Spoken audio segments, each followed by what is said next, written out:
Autograph. یا اللہ خیر، رات کے 12 بج چکے، اس وقت کون ہو سکتا ہے؟ میں نے خود سے سوال کیا۔ دروازہ کھولیے، میں ہوں۔ میں کون؟ آدھی رات ہے، اپنا نام بتائیے۔ دروازہ کیسے کھول دوں؟ میں نے زور دے کر پوچھا۔ میں ہوں، آپ کے خیالوں کی رانی، آپ کے شعروں کی جوانی، میری آنکھیں مستانی۔ میں وہی تو ہوں جسے ملنے کے لیے آپ ترستے ہیں۔ اس نے دروازے پر تیز تیز ہاتھ مارتے ہوئے کہا۔ زہ نصیب، چند آفتاب چند مہتاب، آپ کی آمد خواب تو نہیں؟ آپ اپنے پرستار کے غریب خانہ پر، میرے سپنے کہیں ٹوٹ نہ جائیں۔ میں نے دروازہ کھولتے ہوئے کہا، میرے بدن کو چھو کر دیکھ لو، یہ خواب نہیں۔ اس نے موٹی موٹی آنکھوں کو کار کے اسٹیئرنگ کی طرح گھما کر دیکھا۔ لمحہ بھر رکیے، میں دیسی گھی کے دیپ جلائے دیتا ہوں۔ میں نے اس کی ہرنی کی مانند خوبصورت نشیلی آنکھوں میں ڈوبتے ہوئے کہا۔ کیسے ہو؟ اس نے پوچھا۔ زندہ ہوں۔ ہجر و فراق میں خود کفیل بنانے پر بہت بہت شکریہ۔ کیسے آنا ہوا؟ سہیلیوں کے ساتھ ٹور پر آنے کا اتفاق ہوا تو آپ سے ملنے آ گئی۔ اس نے کندھے اونچے کر جواب دیا۔ جان پہچان مدت سے تھی، ہمارا بچپن لڑکپن ایک ساتھ بڑا خوشگوار گزرا۔ اچانک اس کے ابو کی ٹرانسفر ہو گئی، ملاقات کا سلسلہ رک گیا۔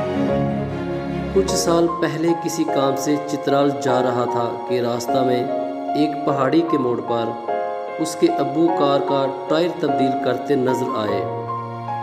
میرا رک جانا فطری امر تھا۔ میں نے سلام کیا تو اس کے ابو نے مجھے فوراً پہچان کر گلے لگا لیا۔ اس کے ابو بہت اچھے تھے، سیر سپاٹے پر بہت خوش رہتے تھے۔ اس نے بھی شرماتے ہوئے مجھ کو سلام کیا۔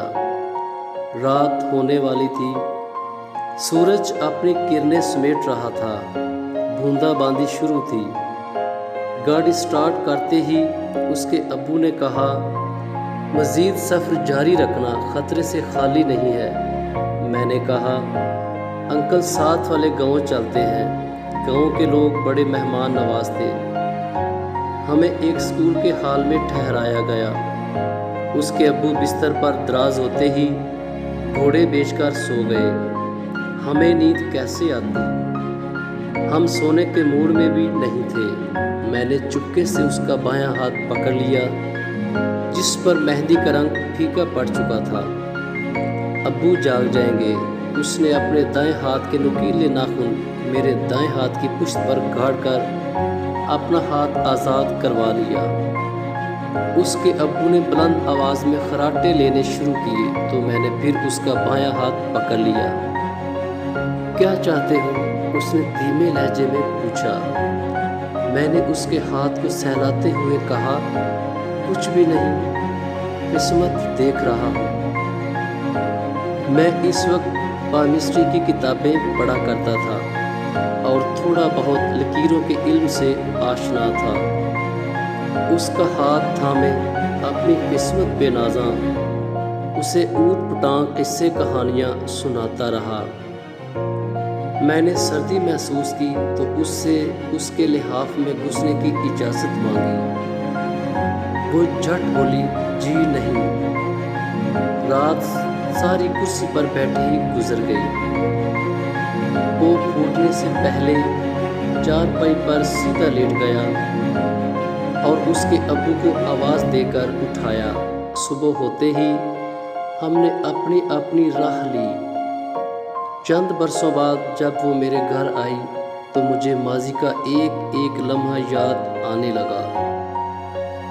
میں تجھے ہر پل یاد کرتا ہوں، غم، خوشی یا کوئی بھی تہوار ہو، تم میری آنکھوں میں رہتی ہو۔ میں تمہارے لیے نفل بھی ادا کرتا ہوں۔ میں نے اسے سلیوٹ کرتے ہوئے کہا، آپ کی بیگم کہاں ہے؟ ساتھ والے کمرے میں سو رہی ہے۔ کزن کی شادی والے دن اس کی طرح ناراض نہ ہونا۔ میں شعر و شاعری آپ کی خاطر کرتا ہوں، صرف آپ کی خاطر۔ آپ نے کھانا کھا لیا ہے؟ وہ بات ٹال گئی۔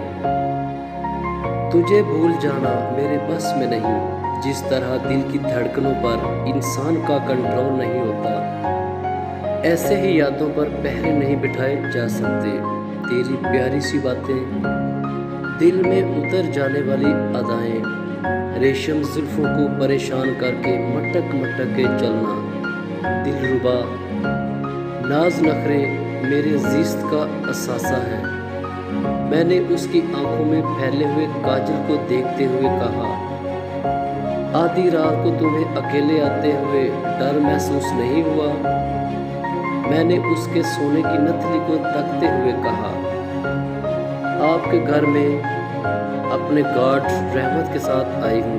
اس نے صوفے پر بیٹھتے ہوئے کہا، اگر اجازت ہو تو میں تمہارے بال اپنے ہاتھوں سے سنوار دوں، سرما ڈال دوں، تجھے باہر کے پرفیوم میں نہلا دوں، تجھے عقیق، زمرد، نیلم اور پکھراج کی انگوٹھیاں پہناؤں،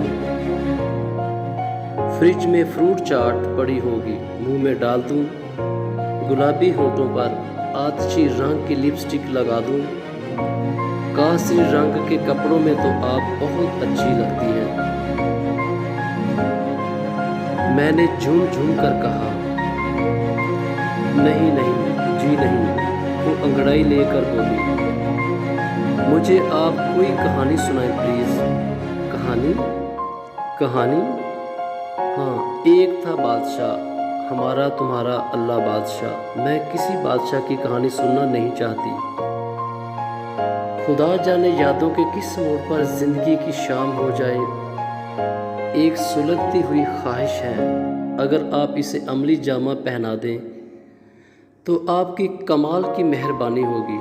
میں نے اس کی چھن چھن کرتی ہوئی پائل دیکھتے ہوئے کہا، کہو کیا چاہتے ہو؟ آٹوگراف۔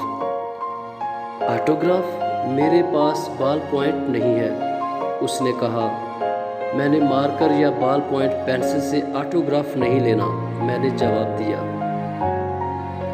اچھا کاپی لاؤ، میں ہونٹوں کی مہر ثبت کر دیتی ہوں، وہ بولی۔